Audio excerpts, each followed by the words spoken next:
Down out. What's up, everybody? You are tuned into the Elks Call, your home for Edmonton Elks fan talk. My name is Scout, aka the rep from Section X. And I'm Catherine. Coming to you live on Shotgun Sports Network with the replay airing exclusively on Edmonton Sports Talk. The Edmonton Elks are 3-1. 3-1. Like, do we hit the boo button? Yes. I'm going to say yes. Not because we weren't expecting not to lose at some point, but it was because of the game itself. So we'll talk about it. Are we really that sad, though? No, I'm just disappointed. I'm not sad. I'm disappointed. Not sad. Just disappointed. Wish we would have been 4-0. We had, a little bit of superstition over here with, claiming that we were going to have the better record every time. Didn't quite happen. It is 3-1. The BC Lions, it was a bit of a trap game. So, they are a good team. They have Nathan Rourke. They like to feast on the Elks, unfortunately. So, we kind of know how that goes. Yeah. But 3-1, nonetheless, we haven't been able to say that for many years. Very excited still. Very excited. We do have a very fun episode up ahead for everybody, and we can't thank you enough for riding with us here at the Elks Herd and Shotgun Sports Network. Please hit the like, subscribe, and favorite buttons, as that is how you show some love around here. All right. Stacked schedule. It's stacked. It's stacked today. We're going to open up with the More You Didn't Know, where we chat with our guest. Next, we'll give you Kathy's Herd Report, where we bring you the latest game recap, news, and transactions, everything from Double E Land. After that, we're going to have an Edmonton sports update. Then we will play a game called Green or Gold, which is our spin on hot or not. And then finally, we will cap this show with another lovely edition of the fan forum. And yeah, we do have a ticket giveaway mixed in here as well. If you are watching on YouTube or on Facebook, make sure you get your comments and questions into the Herd chat, as we love to get those comments and questions onto the show. All right, before we get started, we do have a ticket giveaway, as we just mentioned. Okay. So let's get the phone number up right away here for everybody that is watching live. We did have some people that were interested in winning these tickets. 780-307-7779 is your text line. The code word for this episode is going to be Go Elks. So go ahead and text Go Elks to 780-307-7779, and we will be announcing the winner tonight. So please include your name when you do text in so that we can announce it onto the show. And these tickets were donated by Len Nunes of the Royal Line. So big shout out to Len. Thank you so much for donating these tickets. We want you to win these tickets, so make sure you text Go Elks to 780-307-7779. Catherine, that was very technical there. That was pretty quick. I love it. That's how you win your tickets tonight. Get your name into the draw, and we will be announcing it live on the air before the fan forum. Okay. All right. Cool. Let's get this show rolling with the More You Didn't Know, where we chat with our guest. This segment is brought to you by Royal Retros. If you like throwbacks, you're going to love Royal Retros. They are the throwback kings. We particularly love the 5P jersey, which is this jersey right behind me. That's over at royalretros.com. Go get yourself one. Go get your own name on it if you want. You can customize it however you want. We obviously like Tom Wilkinson on this jersey. But make sure you head on over to royalretros.com. But without further ado, please welcome to the show Toronto Argonauts fan and tailgate enthusiast, ladies and gentlemen. It is Ginger Argo. How are we doing? Man, thanks for joining us tonight. Really excited. Are you tired of running the roads yet? Getting there. We were actually looking at the odometer on the way pulling in here to Edmonton, and We've done 6,000 kilometers on the trip so far, and still another 3,500 to go. So 6,000. And you're like the tailgate aficionado as well. We're going to be talking about that in a moment. So know that you've already gotten to check out a couple on the road, which is very exciting. Very excited to have you today. Once again, our viewers and listeners, if you are watching live, make sure you get your comments into the herd chat, and especially if you have questions, we'll try to get them in here to Ginger Argo before he presumably slumbers after being on the route. But, man, it's been a hot minute since we chatted with you. What the heck have you been up to in this last year? Lots. We're working on our tailgate. We want to make it the greatest thing in the CFL. So lots of good stuff that'll be coming up once we finally get back to our home stadium. Love it. Yeah, you guys are on the road with that. We're going to talk about that in just a minute. I'm excited to see it, though. I haven't been to many tailgates outside of Toronto's and Edmonton's, but I always think about the one time that we visited and how fun it was. And I'm really looking forward to traveling to Toronto again, hopefully during the football season, so that we can visit again. Yeah, love to have you guys. We love all the away team fans joining us and coming down and partaking.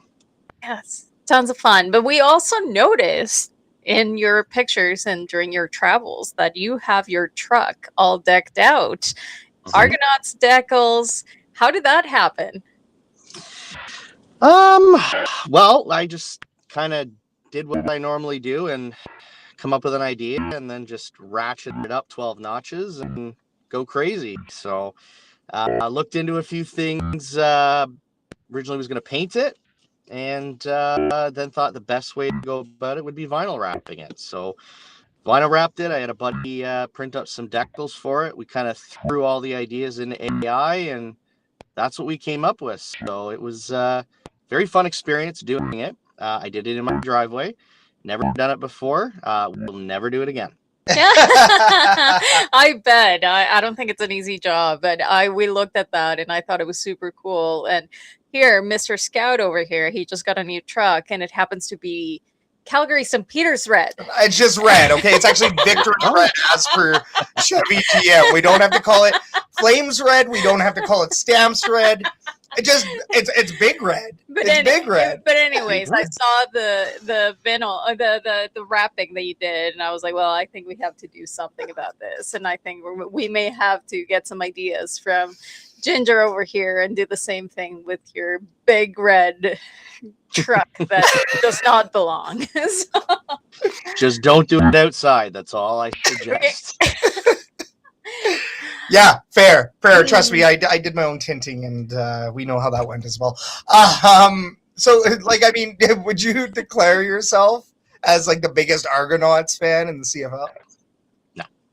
No. We've got so many diehards, lifetime Argo fans.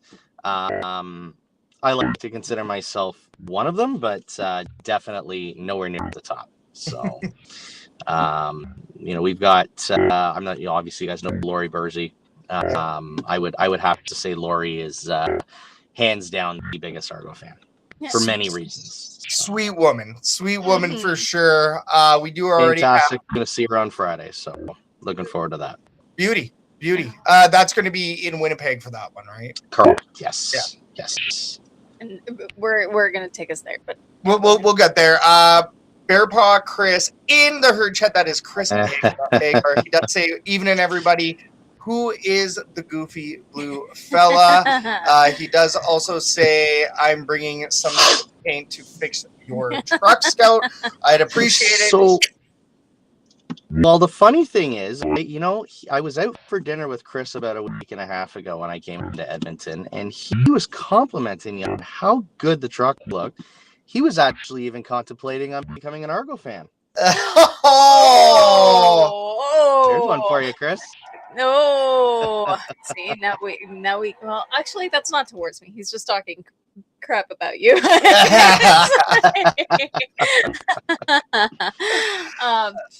yes, let's. Oh, I we also do. did want to Yes. mention Lana Blackburn in the her chat says see you tomorrow.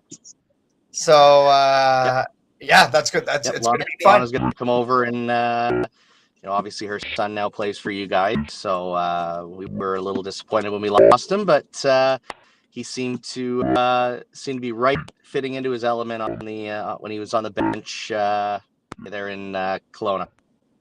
Green and gold, from green and gold, eventually back to green and gold. Tishawn Blackburn, very, very excited. So always happy to see his name on the depth chart here in Edmonton. Most definitely. But yes, let's get back to the questions. As you know, the Toronto Argos, they have been up and down since they won the Grey Cup in 2024. What keeps you going as a fan, through bad seasons, good seasons, all of it? Just, the good times are going to come around again. They always do. Every team ends up having, a down spiral, and then then they're back up on top. And I mean, you guys have gone through it. You guys are now seeing your uptick. It's the same. It's just the love of the game, love of your team, but most of all, the love of your fellow fans. That's really the driving factor in going down to all these different games and road games. You got your home games, seeing people that you don't get to see every day. Totally. That's the CFL family, right? Yeah, most definitely. Well, exactly. Yeah. We can attest to that. Tops that. Totally. We can most definitely attest to that. There's been many seasons for us that what keeps us going is the CFL family, for sure. Yep. Yeah, we've been through that for years. Like we just said, this is like the first time we're talking 3-1 in a hot minute. So especially even here on the Elks Call. So that's CFL family. It is what it is, and we have so many members all across this amazing country that all kind of have that same value in common. So, you're one of those. Very, very thankful to know you just for that. But one of our favorite parts about you, James, is the need to tailgate, the want to tailgate, and then the want to publicly serve at the tailgate. So we know that this trip that you're on is also featuring a fair amount of tailgate. Yes. What can you tell us from your travels so far? Because you did get to partake in that very new Saskatchewan Roughriders tailgate. What do you think of the action you've seen so far, even just on this trip? Saskatchewan, honestly, they're great there. Fans are great. They've got it set up in a very nice area.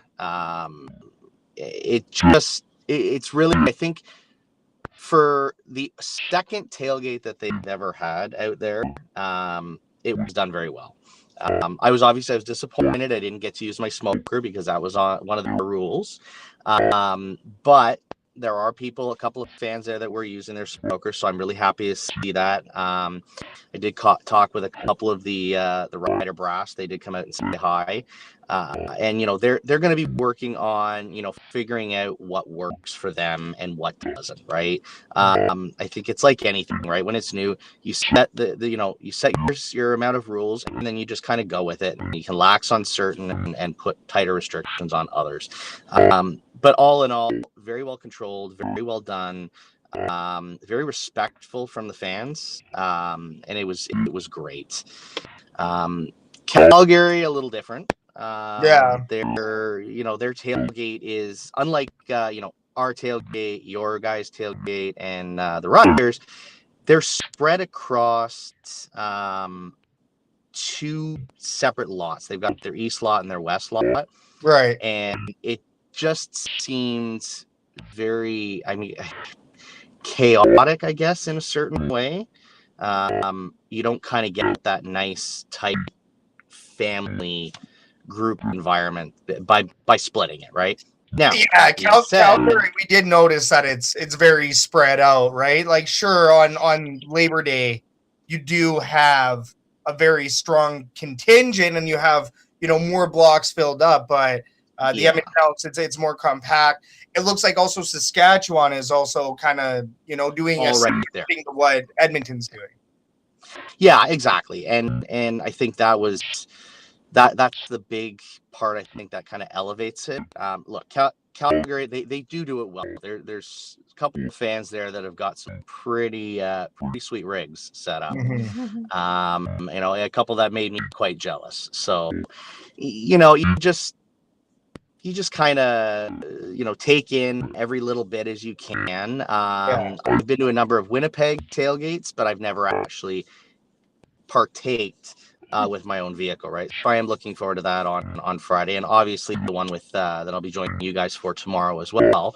I'm no stranger to your guys' tailgate, but once again, never actually had my own vehicle there, right? So very curious. I'm sure I'm going to get a lot of confused looks flying the double blue flags when we aren't even playing, but hey, that's the CFL, right? Well, and it's funny, yeah, because like I'm sure viewers and listeners are like, okay, why does the Elks herd have a Toronto Argonaut fan when we're playing the Ottawa Redblacks? Like, is this guy strictly here to, cheer against the Redblacks in the name of Battle of Ontario? Like, what the heck is going on here? Exclusively traveling to other provinces just to cheer against the Redblacks. Let the hate flow through. Exactly. No, Ginger Argo, so everybody knows, Ginger Argo will be in Lot B, stall number 181, I believe, directly beside the Elks herd tomorrow. We're going to have our souvlaki or chicken souvlaki that we're serving.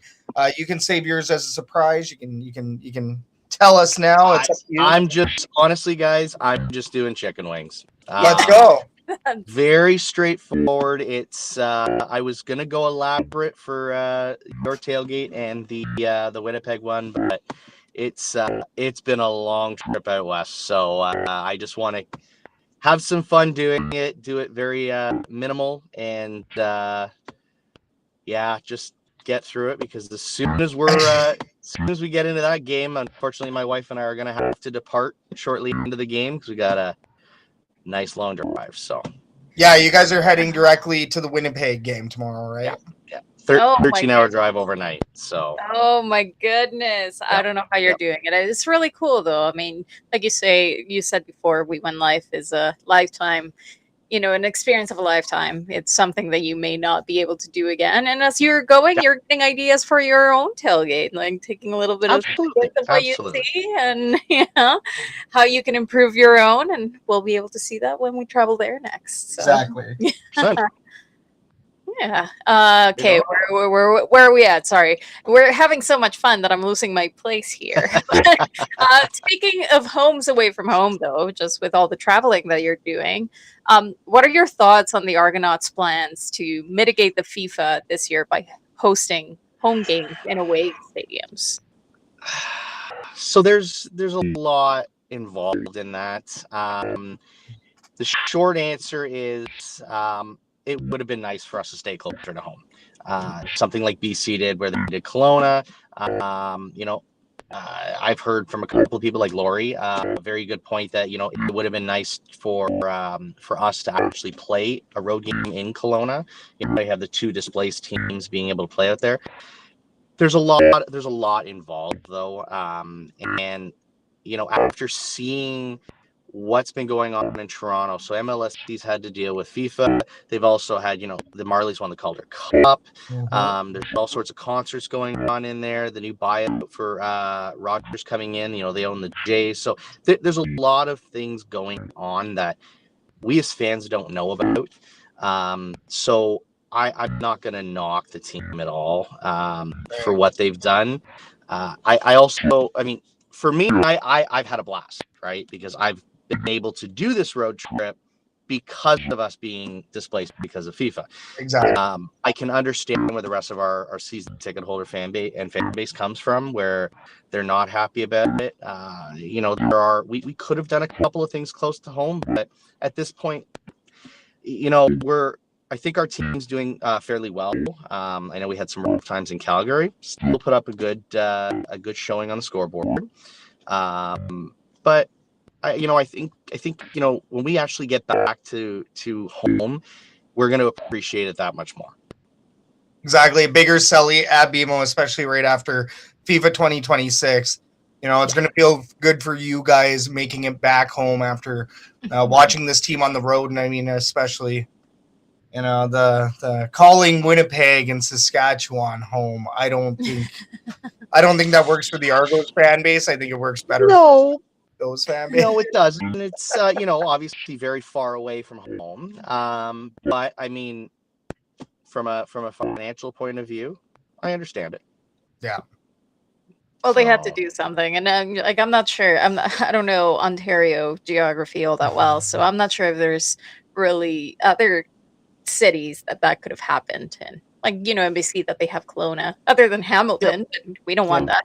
Right? So it's like, where would they go, right, if it wasn't those options? Yeah, and you know, and I know that you know that there have been a lot of annoyed season ticket holders, but my understanding from the team is that the numbers did not take a hit. Yeah. You know, like any any team, there's going to be fluctuations in season ticket holders year over year, but the numbers held quite steady where they were from last year. Very fair. That's good. That's good. Yeah.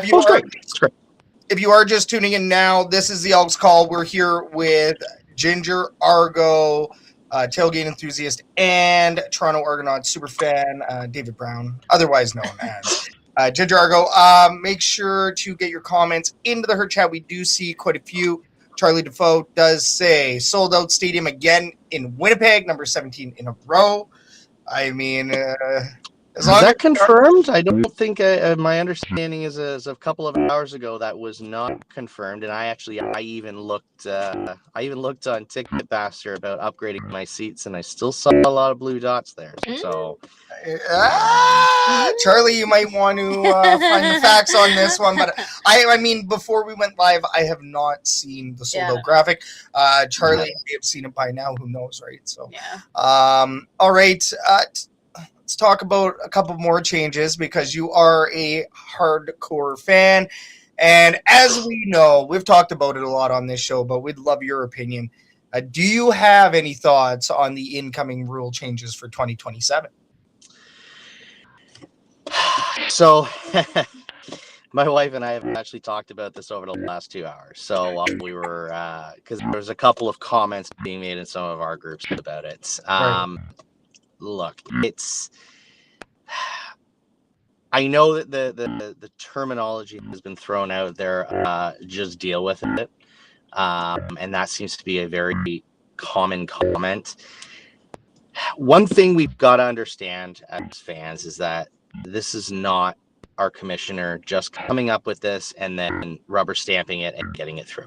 The board of governors for every team needs to approve this, and my understanding is it was unanimous approval across the board. Stuart Johnson is the voice of that, so I can understand why he took the brunt of it. As far as the rules go, I'm happy with most of them personally. The 100 and losing our 55-yard line is the one that I don't like.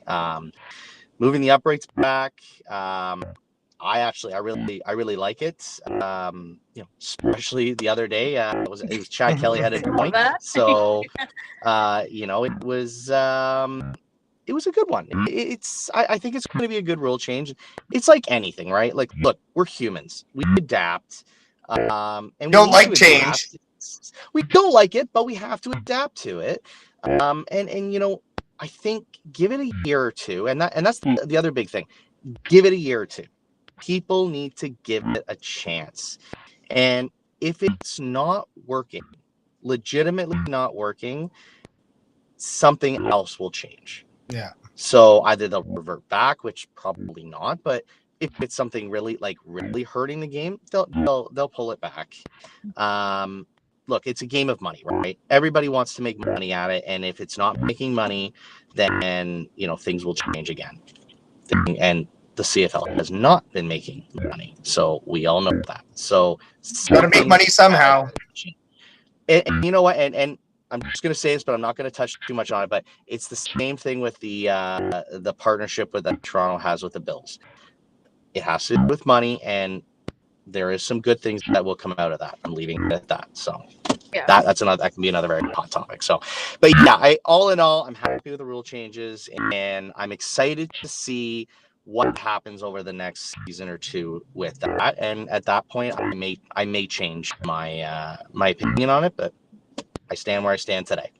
Yeah. I like it. And we've actually talked about it here in the show, and we've had the same kind of conclusion, right? That they made these changes for a reason, and at the end of the day, it's a collaborative decision. It wasn't just one person making the decision, and it's a matter of seeing whether it works or not, right? They got to make it. They can't just back off, like you say. They put money into this. They already have the plan. So the best thing that they can do is wait to see what it does and then change plans accordingly. Yeah. So it's just what it is. It is what it is at this point, and we'll see how it affects the game and how it affects the fans. And at that point is when, that's when you can get judgy and all upset people about it. people will either 100%. be happy or riot. Yeah. So Go one of two we'll ways. see. Yep, absolutely. But okay, something a little bit more fun, a little lighter. Now that you've been traveling around, have you been to every single CFL stadium yet? Yeah, actually, so I hit every single CFL stadium when I went to our regular season game in BC in 2024. Nice. So yeah, so obviously I got to see Kelowna this year, so that was nice. But other than that, yes, I actually knocked every stadium off in a year and a quarter, I think it was. So Yeah, that's cool. Do you have a favorite? Can you rank them? Well, Mosaic. Mm. Mosaic is hands down my favorite. I like Ottawa. BMO, I love BMO. And Commonwealth is nice. One of the things I don't like about Commonwealth is where I sit, because I like to sit row one, no matter where we go, and that trek up and down those stairs on the visitor side is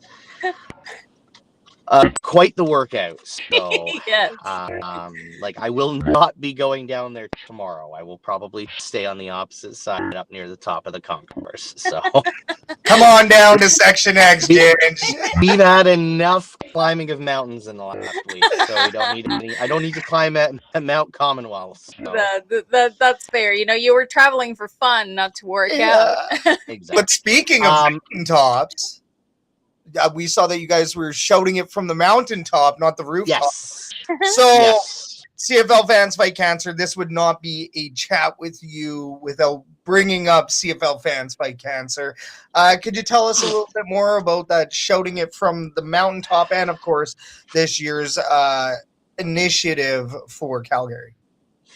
Look, I'm going to lead this off by saying Deb is doing a fantastic job. Deb is the one running this in Calgary this year. Phenomenal job. She came by and tailgated with us when we were in Calgary, just knocking it out of the park. Tammy in Regina is doing a fantastic job. We have Brittany in Ottawa, Randy in Hamilton. There's so many others. There's just too many names to name. So everybody's doing a great job. The shout from the rooftop, just everybody putting it out there, nominating 3 people to do it, making a donation to the Alberta Cancer Center. And it's and I'm sorry, I can't remember the number off the top of our head that we're shooting for this year in Calgary, but I'm confident that we will hit it. We hit it last year in Winnipeg, so I believe we surpassed it. So it's great. We had bowling events this year that a couple of the ladies put that together. That was absolutely phenomenal time. It brought the fans together.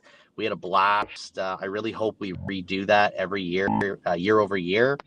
And it's just continuing to build on it. So there are so many, I gotta keep saying this, I'm sorry, but there's so many people behind the scenes that are just hitting home runs on this stuff, and doing a great job, merch, everything like that. So anybody that can make a contribution, please go to the highest point you can, tag it, make a donation, shout it from the rooftop.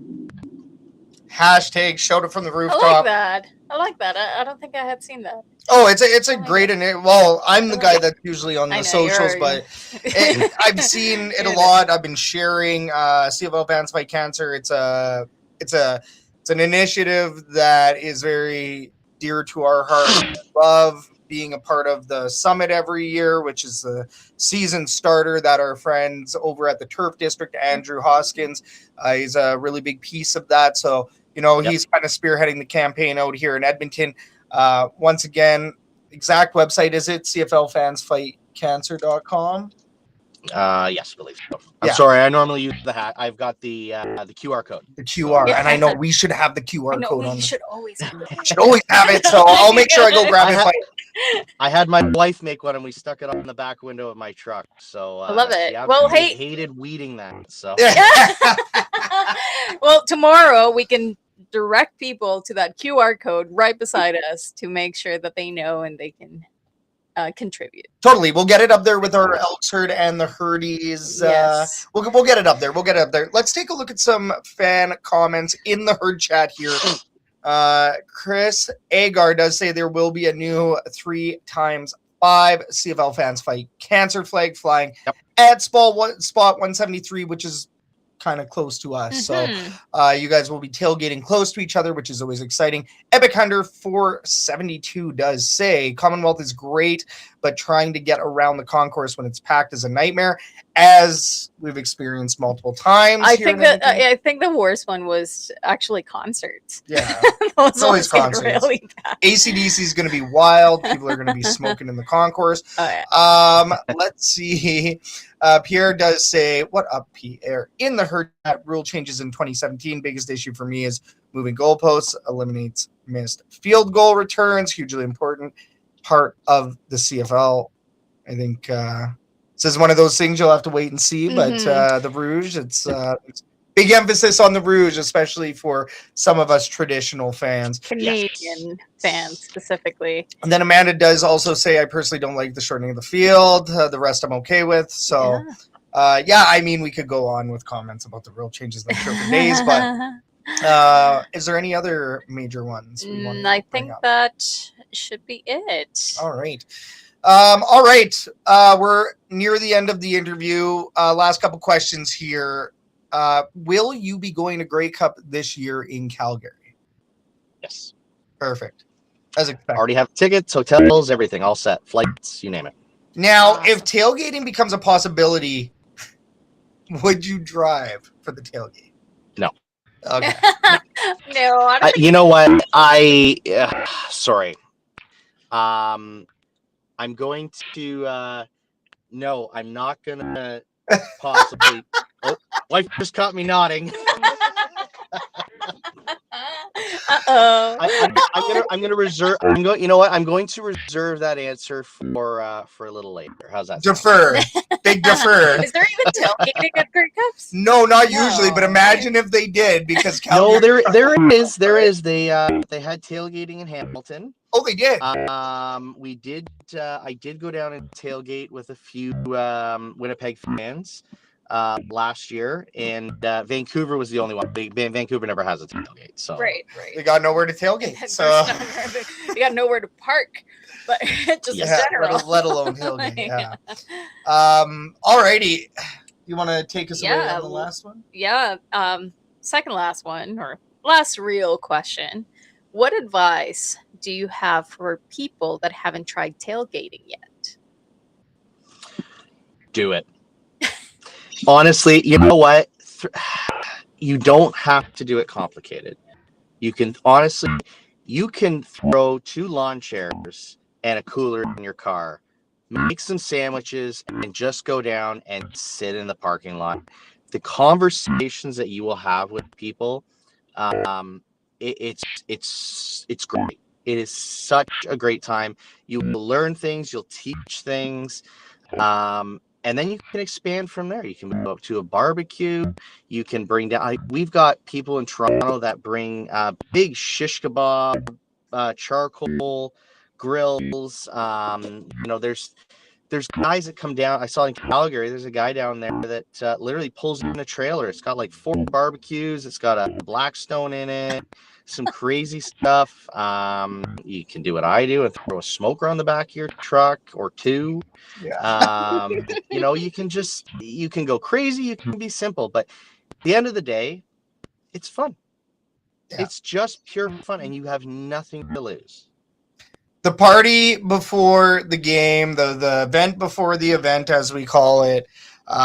Yes, we are a little bit more restricted in what we can do in the Edmonton Elks tailgate, but Kathy and I met you and we're fortunate enough to meet you at your tailgate spot where you guys have along the road back there on the back strip of the parking lot. Getting to meet Sir Doug, getting to meet so many other great fans, Finn, everybody. You guys do it really well out there in Toronto. If you're an Argonauts fan, definitely go check it out. If you're an Edmonton Elks fan, get on the wait list. And in the meantime, head on down to Lot B. Go check it out. Speaking of Lot B, where are we going to be able to find you tomorrow? Lot B. What's that? I don't even know what spot I'm in. I just know it's right next to you guys, so I know exactly where I got to go. Stall 181. He's in Stall 181, right beside Stall 181. It's going to be a mega powers of tailgating, and we got Turf District right on the back end. You're not going to miss Whiskey Club or any of the good stuff that happens over there. So I forgot about that. Excellent. Yes. Yeah. West of us. Exactly. West of us. We do have one comment by Meg Aussie saying probably rain Thursday night at tailgate, knowing the Elks bad luck. But hey, every single time the Elks have played with rain, they have won. So don't call it bad luck. It might actually be the luck that we need. And you're not a real tailgater until you've tailgated in a torrential downpour. Oh, exactly. We've been there for sure. That's how we've started this season. I did see that, yes. Oh, too good. Man, we can't thank you enough for joining us and spending your time with us. Where can our fans find you online? We've got the Toronto Argonaut groups.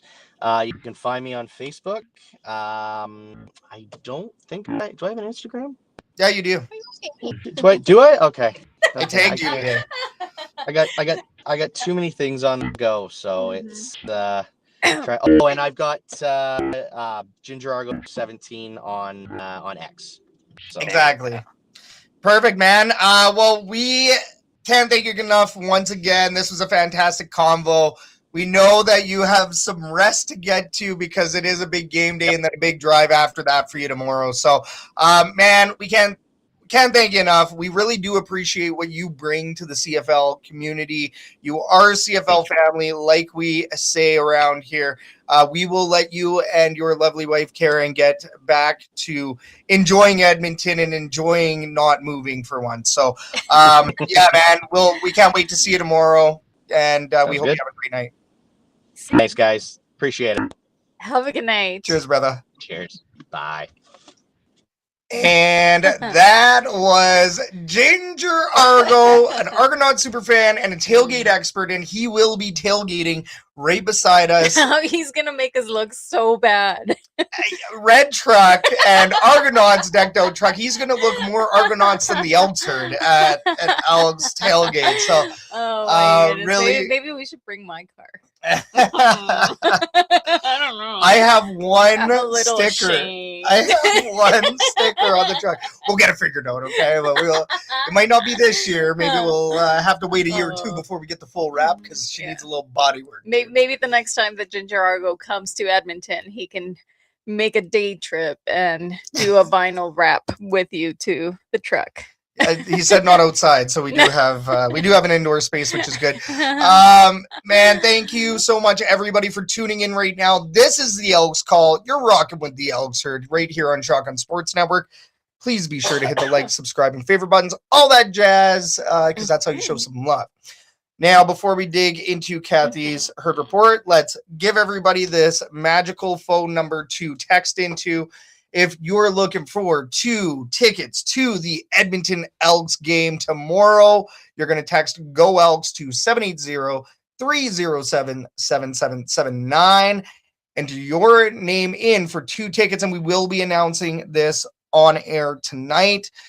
Go Elks to 780-307-7779. We will be announcing the winner right before the fan forum. All right. There you go. Next up, we do have Kathy's Herd Report, where we talk recent news, the game, transactions, and everything else. Today's Herd Report is brought to you by MVP Meal Company, Meal Prep Company. If you're looking for delicious, clean, and convenient eats that cater to your busy lifestyle, look no further than MVP Meal Prep Company. Christina and the crew are hooking up our viewers and listeners with 20% off your order at mvpmealprep.com using code ELKSHERD20, all caps, no spaces. Go ahead and use that code at the checkout. Our favorites are the Coastal Street corn salad. That's what you had. And I mean, I'm just a sucker for peanut butter, so PB bites are my natural favorite. Obviously, that's not as good. Maybe Did not you as finish good. them? I did, yeah.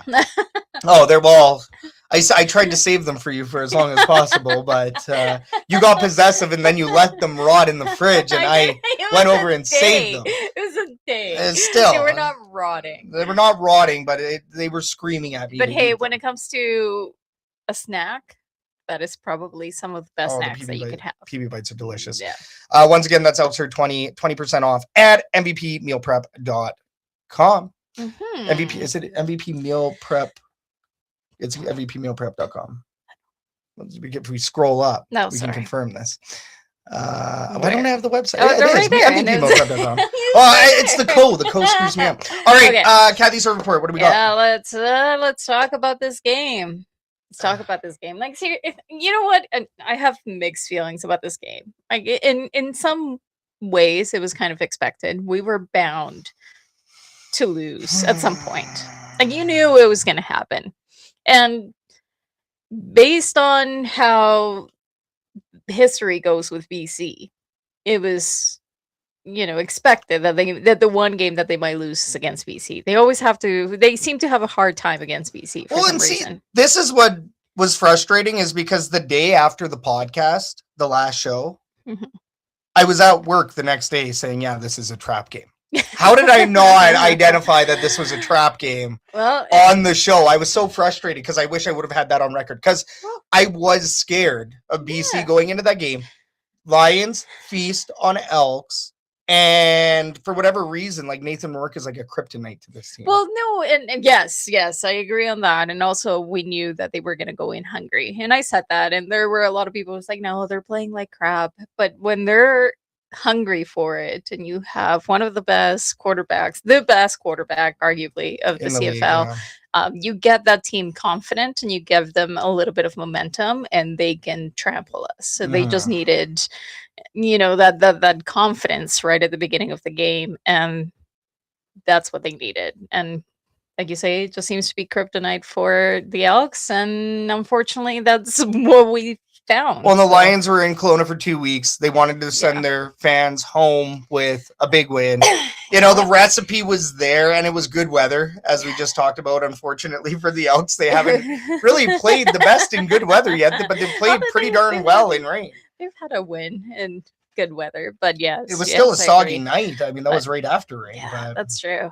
But let's get through it. I mean, I'm not happy with the way that it went down. So even though there was the expectation that this might not be a win, I still feel like it could have been a way better game. Yeah. And that's what disappoints me. That's why I'm like a parent. I'm not mad. I'm just disappointed.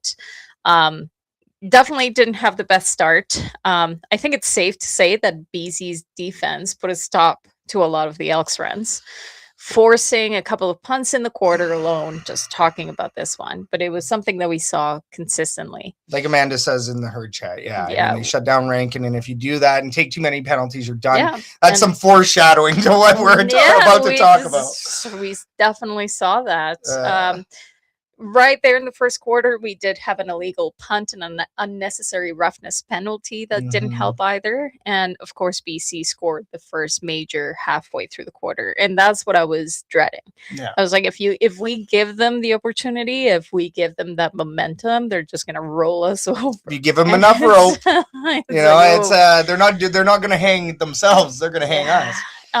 The Elks' best offensive play of the quarter was Cody Fajardo hitting Austin Mack deep for 35 yards. But of course, we've seen this before. The Elks just couldn't capitalize. In my opinion, and apparently in Amanda's opinion as well, and pretty much what we have seen is a very predictable Justin Rankin rush on a 1st and 10. That it just did not work against BC's defense. But the problem was also that they weren't creative. And again, we'll talk about it, but it was that they're trying to run him right up the middle. But that's exactly what I mean. It didn't work against their defense. Yeah. Their defense is too good to be run through. You work with what you have. Did they not really look at... I mean, I haven't seen any other BC games, so I can't really say, but... Did they not look at film? Did the BC's defense suck at the other games and suddenly they just came through this? Or what happened there? It just feels like there was a little bit of offensive play calling issues in a lot of this. That like you say, that they could have been a lot more creative in the way that they did their runs. Got to get creative. Stop running Rankin up the middle, the gut. And we have seen it. I think it was in the second quarter that we saw really, and I'll talk about that, a really good Rankin pass. And I was like, that's how you use Rankin.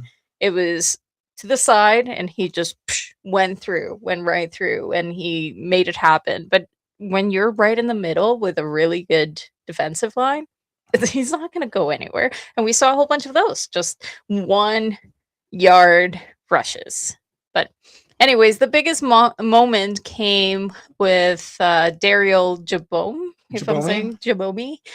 He jumped a Rourke pass and returned the interception at 17 yards to the BC 8, giving Edmonton a prime scoring position. Well, and that was the pop. He got the player got popped.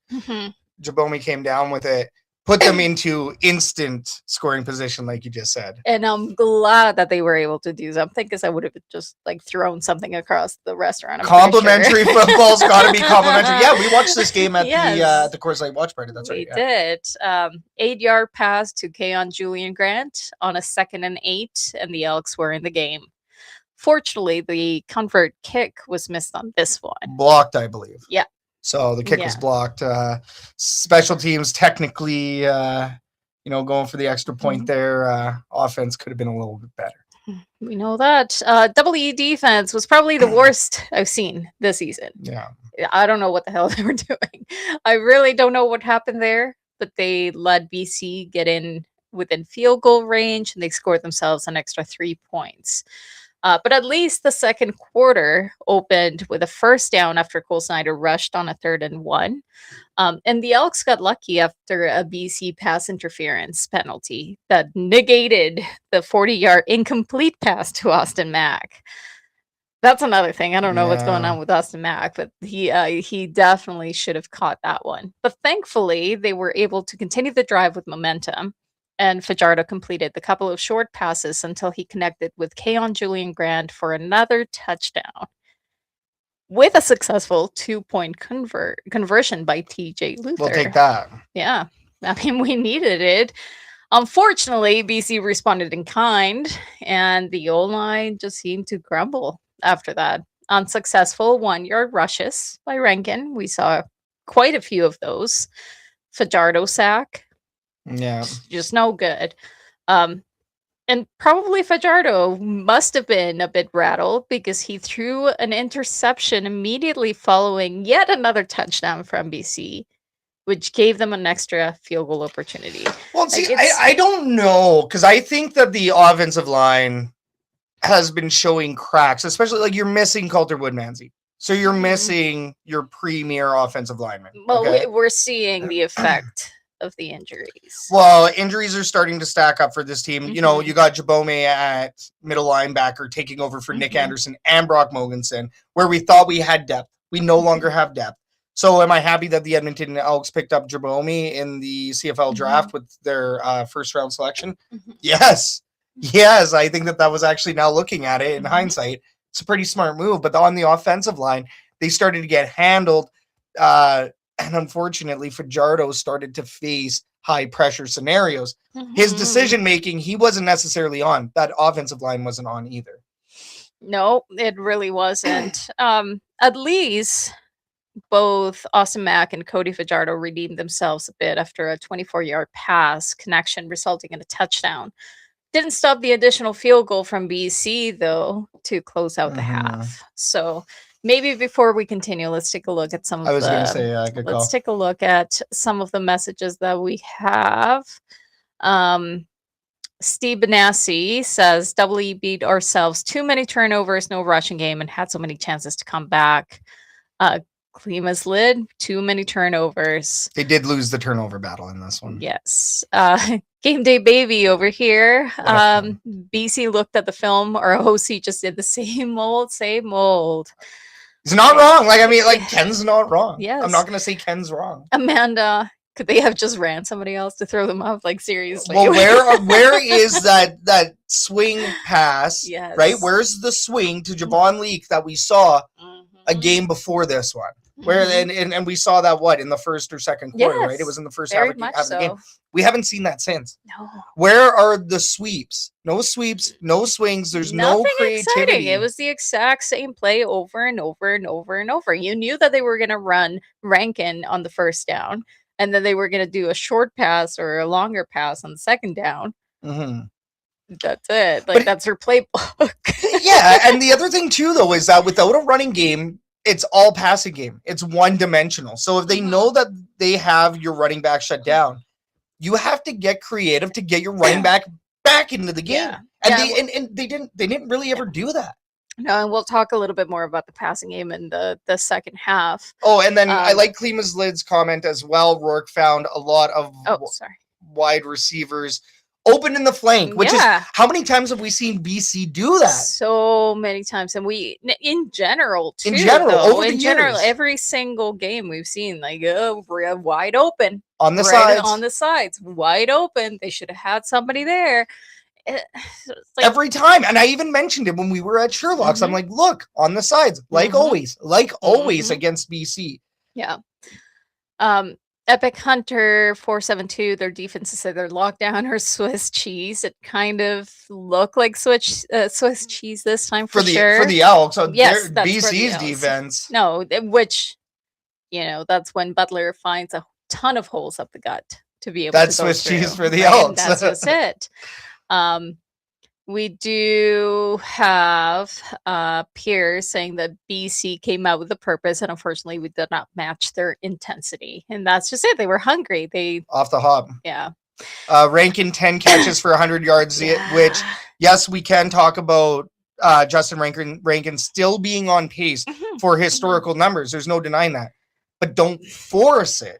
Don't force it to Rankin. Well, then how bad does it look that he's trying to go for really good plays and all he gets is a whole bunch of 1-yard rushes?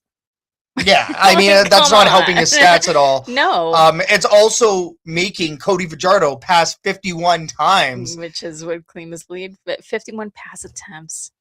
So, and yes, let's get back to the game. Yeah, let's get over this. We start seeing that a lot more.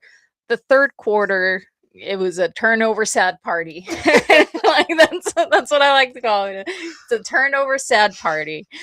Just a minute and a half in, and a pass was intercepted by BC. Austin Mag fumbled at the Edmonton 32. And later on, Justin Rankin fumbled at the BC 29.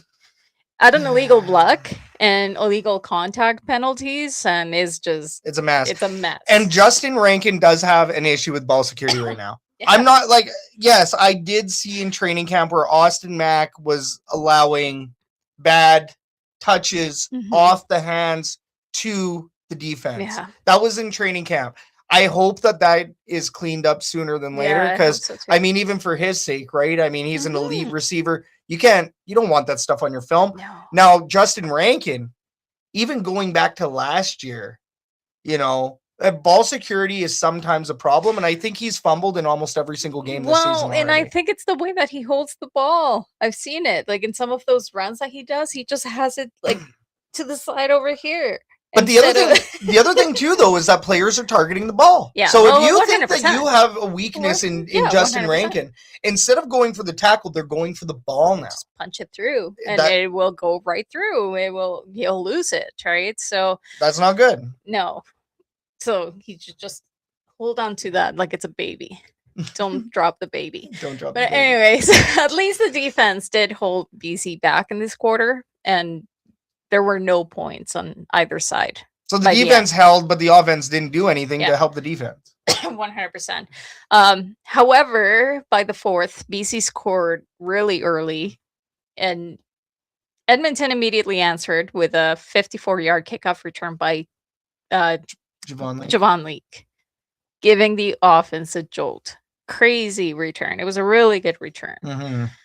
They had to settle, however, for a field goal after a pass to TJ Luther on a 2nd and 10 that was just short.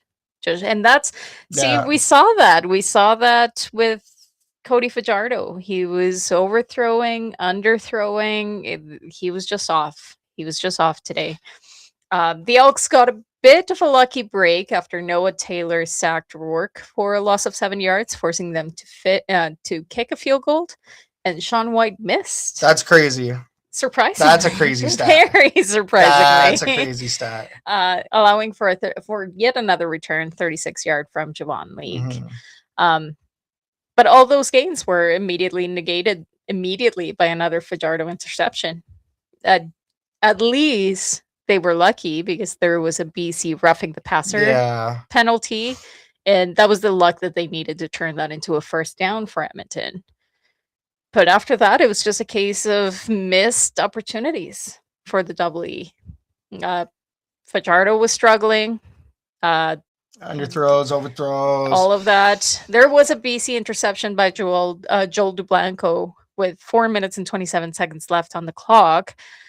We figured that was the hope that the Elks needed to see if they could get things moving. But yet another pass by Fajardo was intercepted at the BC 5 on a first down. It just wasn't enough. And that one was like square into the chest of the player, my God, too. it was like horrible. You were literally giving the game away with that pass. You were just, it was the same thing as the Justin Rankin fumble. It was like, here's the ball. But that one pretty much sealed the deal. It's like you almost had a chance to do something. Yeah. Time was winding down.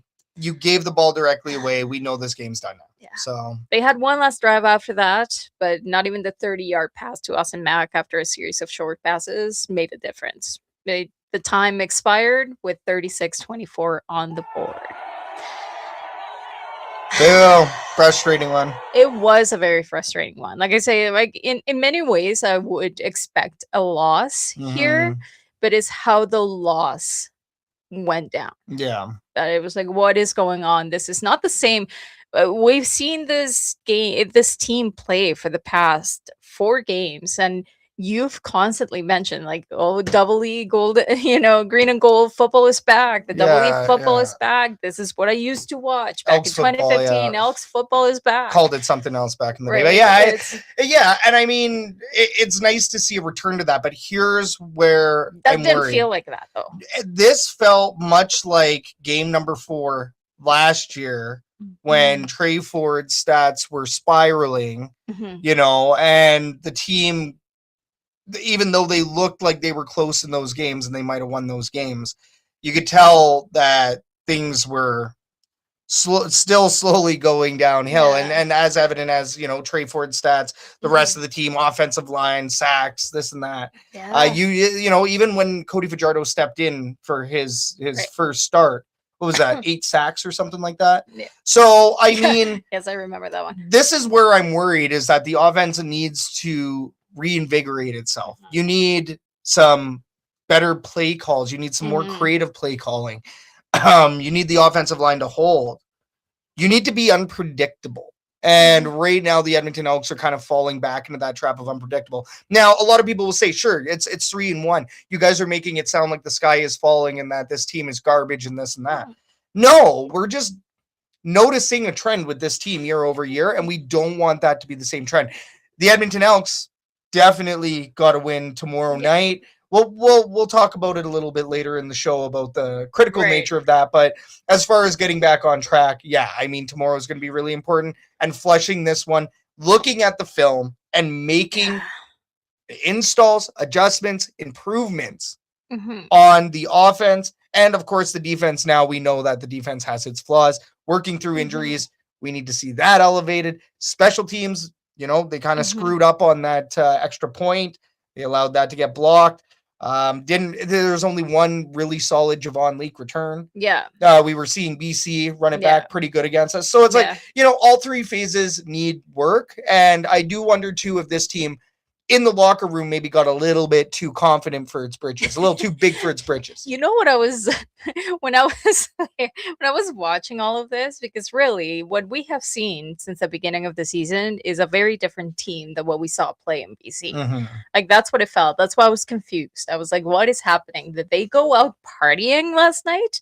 Like, were they at a FIFA game? Like, what's going on? Because it just felt like they weren't focused. They weren't in there. They were spiraling. They weren't necessarily in the game like we saw them. Let's remember that this was also a remote game. So, I mean, you're taking them into an environment they've never been in before. Sure. Now, the Edmonton Elks, they also should be familiar with remote games based on the other one they had in BC, the Clark game. So, I mean, is it really an excuse that you can use for this team? No, but I'm just saying that because it felt off. Right. They looked off, right? They looked very different than what we had seen in the previous games since preseason. Totally. And you're like, what the hell happened there? Like, what happened? Is it something in the locker room? Did something go down? Are they something in the water in BC for the Elks, unfortunately. But they get bad juju. What the hell happened around here? What's going on? But I mean, hopefully this was just a one-off. It was just everybody was a little off. I think that's the most off that I have seen Cody Fajardo too. Like, he was off. Defense too. Like, except for Joel DeBlanco. We do have one question here in the herd chat that I saw. Let me see if I can find it. I just have to scroll. From Pig Hunter 472, thoughts on DeBlanco stepping up and playing a bigger role. I think it's been great for the team. I think that this is why they drafted him. He was stuck on special teams, as we know, for a year and a half, 2 years, right? He's in more of a starter's role now. I believe I want to say that they started him halfway through last season, right? Because in preseason, he was one of the captains. That's why they picked him up. That's why they picked him up first overall. That's why he declared he wanted to be with the Edmonton Elks. He wanted to be with the green and gold. Yeah. He wanted to be in this role. He wanted this moment, and he's out there doing the thing. I forget the exact stat line that Joel DeBlanco had, but you are right. Yeah, I mean, Joel DeBlanco, as Pierre here. DeBlanco has shown up for every game he has dressed in his career. He's a gamer. Yes, has shown up for every game that he has dressed in, and he puts up stats, whether he's forcing fumbles, recovering fumbles, right? Whether he's just racking up the tackles. I want to say for DeBlanco, I want to say he had 6 tackles on this game. He had, 7. 7 with 1 interception and 1 special teams tackle. So, I mean, Joe DeBlanco, he's a freaking beast, and we're thankful to have him in the linebacking core. 100%. And Jabome, I mean, he had almost the exact same stat line minus the special teams tackle, I believe. But he did have a tackle for a loss. So, Daryl Jabome, like Pierre says, should be better in his second game. Hopefully, fingers crossed. Yeah. We're talking about a rookie, too, and he's still putting up those numbers and still contributing. Mind you, BC was also really good at chopping up the midfield. Well, the Elks midfield defensively. Jody does say, let's hope tomorrow is a bounce back game. Still not convinced Fajardo is the guy to bring us back to the playoffs. I'll just quickly speak on that one because I think we need to start acknowledging that Cody Fajardo is a game manager. He's not necessarily your elite quarterback. He's not a Bo Levi. Let's even compare Cody Fajardo to Bo Levi. And I hate to compare anybody to Bo Levi. Actually, let's switch it up. Let's compare Cody Fajardo to Michael Riley. I know what's going through your head right now, and it includes an F word, Bolivi. Yeah, yeah, not a big fan. Also, hope he recovers well. That was a really sad injury that did happen to Bolivi, so let's acknowledge that as well. But even in comparing older quarterbacks in Cody Fajardo to Bolivi Mitchell, I think Bolivi Mitchell is still elite. Like, I mean, there's still reels out there saying, yeah, this quarterback has to be in the NFL. Mm-hmm. And little people know he turned down the NFL to play full time in the CFL. Yeah. So is Cody Fajardo that guy with the gunslinger arm? Mm-mm. I don't think so. Mm-mm. But do I think that Cody Fajardo can manage the game and the team well enough to get them to the playoffs? I truly do. Mm-hmm. It's also dependent on the team around him as well. Right? Yeah. I think the one thing that I would add to that is that a lot of the time when it comes to these calls, it's not necessarily coming from Fajardo unless he goes to audible. That is also coming from the offensive coordinator, Jordan Maximic. Right. So we can't always just be like, oh, Fajardo is not the guy when he's getting the instructions to do a call that doesn't make sense. Mm-hmm.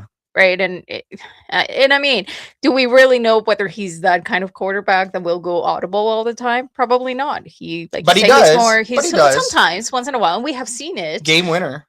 Garbage time a lot of the time. And he'll be able to kind of push us through and get that win. But that game winner. Yeah. But what did you say? Oh, he came in clutch. He does have a clutch factor, but it's very dependent on the situation, because I think at home, I think he does actually feed off of the home environment, even when we only have 5,000 to 10,000 in the stands. But I think that on the road, I mean, there are some challenges there.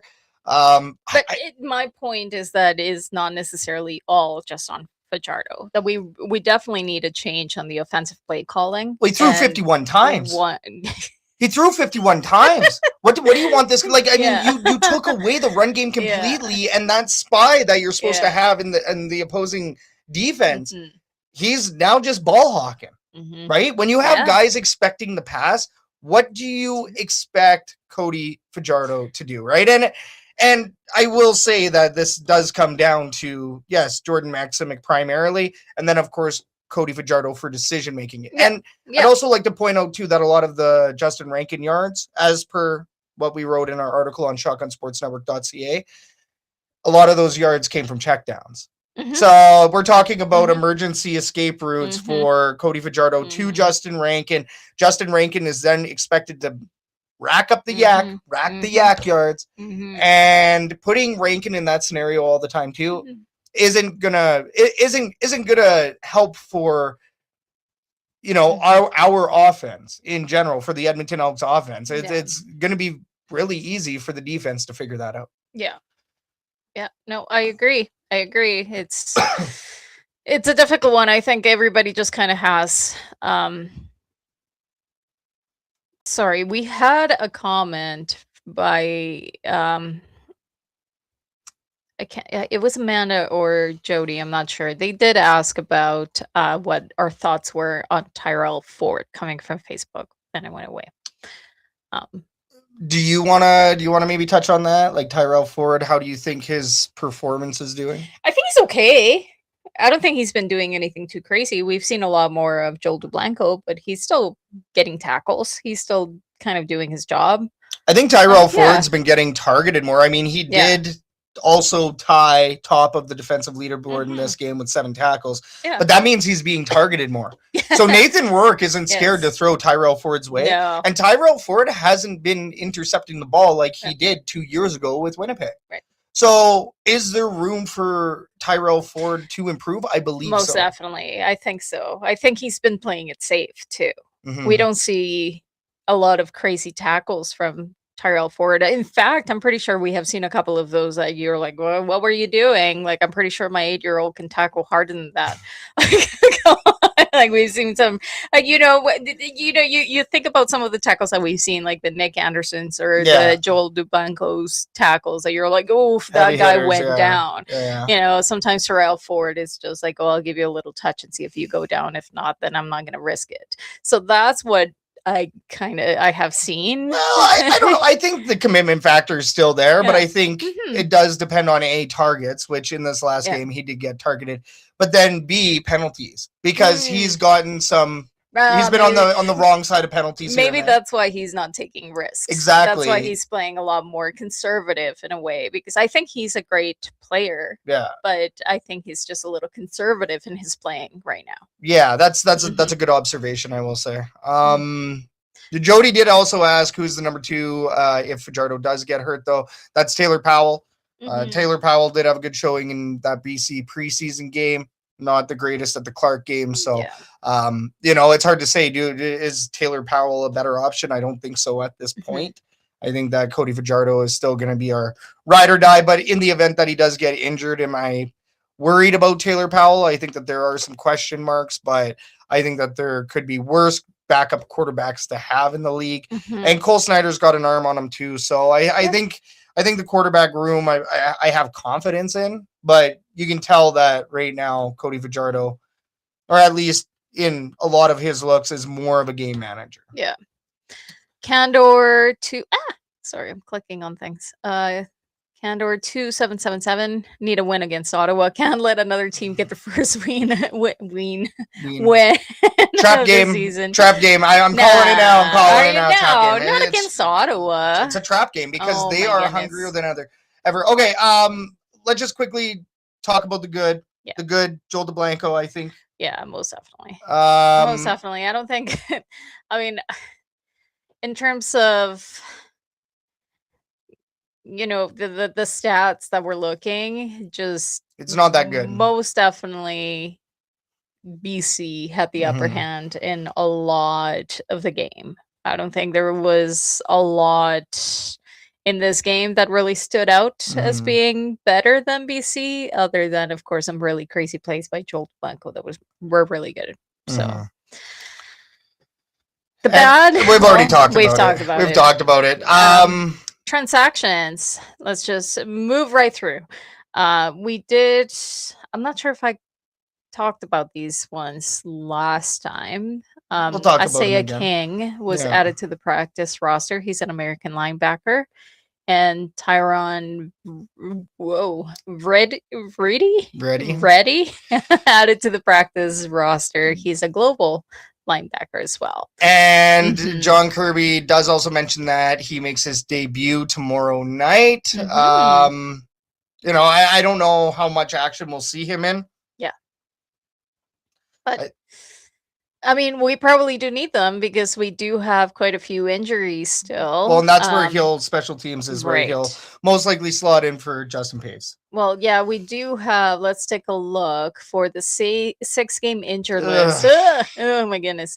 1-game injured list, Joseph Rostelli. He's still in there. 6-game, we have Nick Anderson, Brandon Barlow, Brad Boyko, Luke Burton Cron, Ativa Maga Clements, Royce Metier, Brock Mogensen, Darian Newell, Benjamin Sankma, and Coulter Woodmansey. Yeah, that's a really big list. That's quite a bit of money sitting on that 6-game injury list. You don't like to see that. That's a big list. Brett Boyko and Royce Metier are trying to return, though. Yeah. Well, but they were not. They're out for this game, for sure. But they have been practicing, which is what you like to see on the injury report. Most definitely. But we'll see. We'll see what happens tomorrow.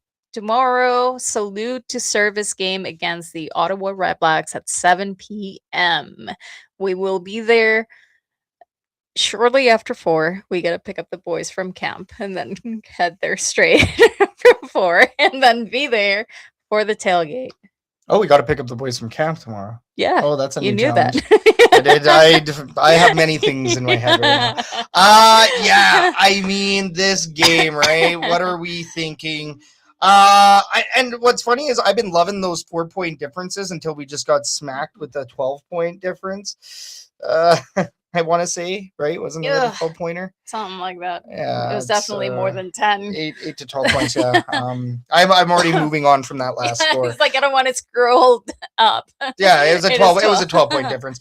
30-23 Elks win tomorrow night. However, big asterisk on this.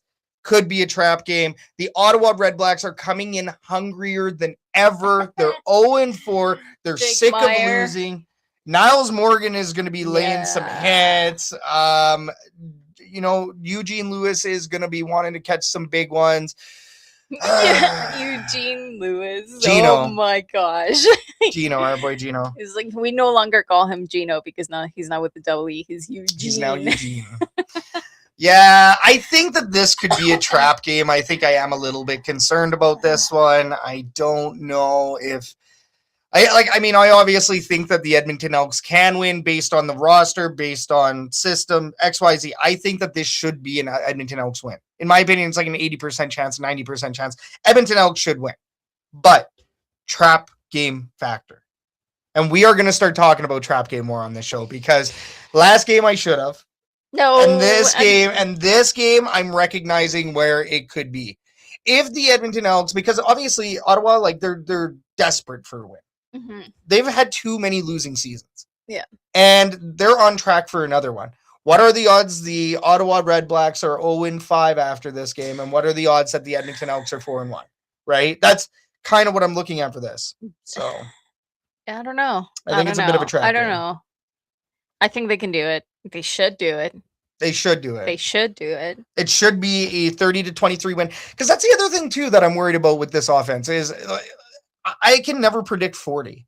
I'm never going to be able to predict 40 with this offense. What was that crazy game that we saw? Was it Saskatchewan versus Argonauts? No, it was the Stampeders. Stampeders with, what was it, like 7 touchdowns in one game or something like that. Vernon Adams Jr. I don't know if I would be able to handle that, to be honest. They ran out of pyro at McMahon Stadium. I don't know if I would be able to handle Also that. worth noting that McMahon Stadium's pyro corral is the size of, a small petting zoo stable. So, I mean, they probably don't have the space at McMahon because it's so dumpy. But I do quite like a couple of comments that just came through. Amanda says, "We believe." And here's from Christy Stewart 3003. We should be hungrier. We have had years of losses. I love it. I love this comment. I don't care how hungry any other team is. We should be hungrier. We started playing in a way that we haven't seen in years, or I haven't seen personally ever.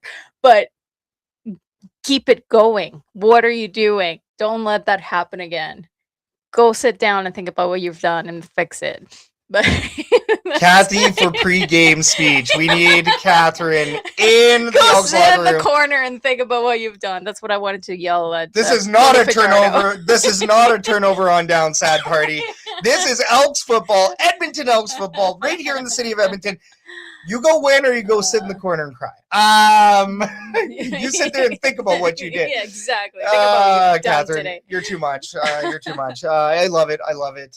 So yeah, hoping, praying for 30-23 Edmonton Elks win tomorrow. Mm-hmm. Let's talk about fantasy real quick. We are giving away these tickets right away. Do we want to flash the number one more time? Let's flash the number just in case.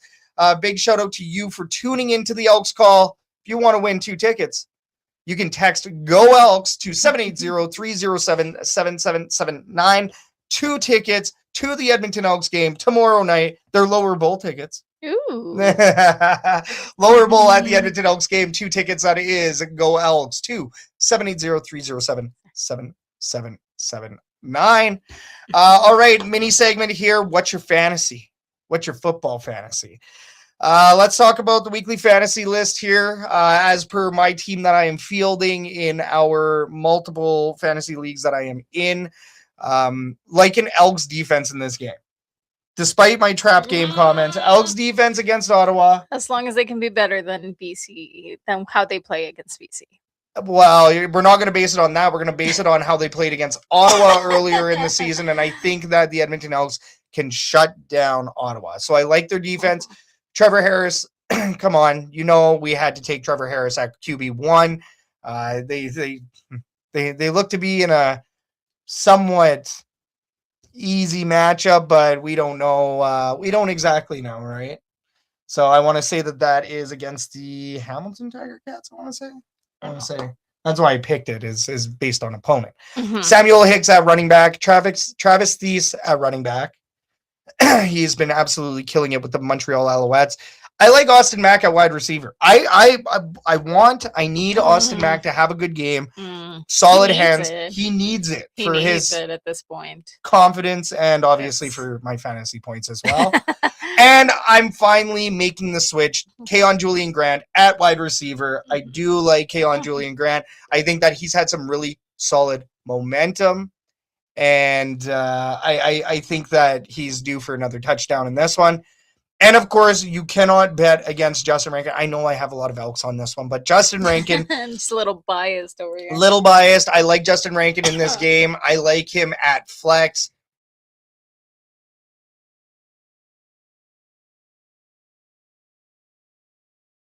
I would say avoid TJ Luther this week because he may have competition with Carter Kettle at slot back.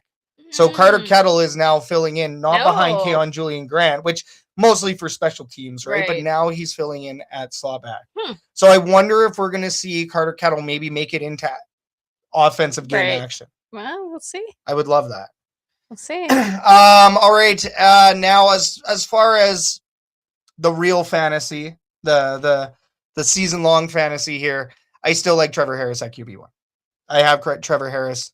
I am definitely running Trevor Harris at QB1. Justin Rankin, I'm also still going to run Rankin. I mean, I don't see why you don't. He has 105 fantasy points this season. That's like the most. I'm pretty sure that's the most fantasy points out of any player. It's like having Connor McDavid in your fantasy.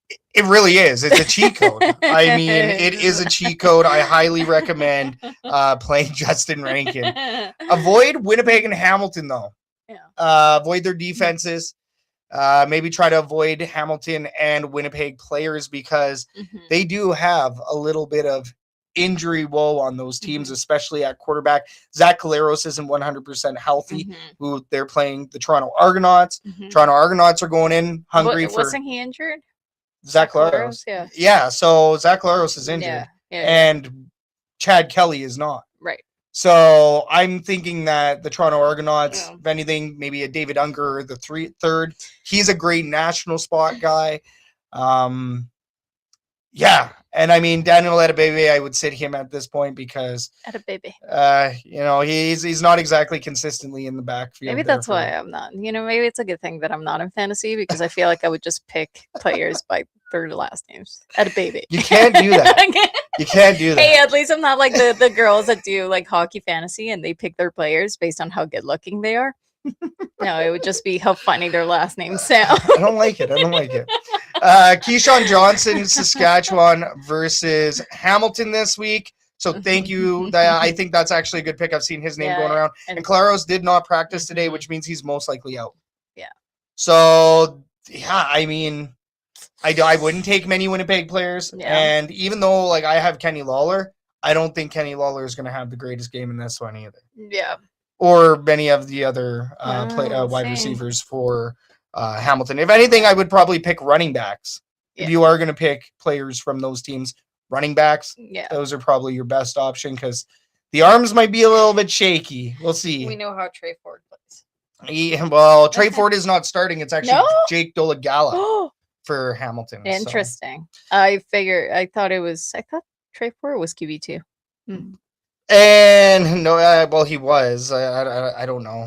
The money says he should be, but I mean, Jake Dolegala is interesting. More of a steady arm. We'll see if they maybe switch them out, go back and forth. I think Trey Ford will see playing time, but that is not our concern here in Edmonton.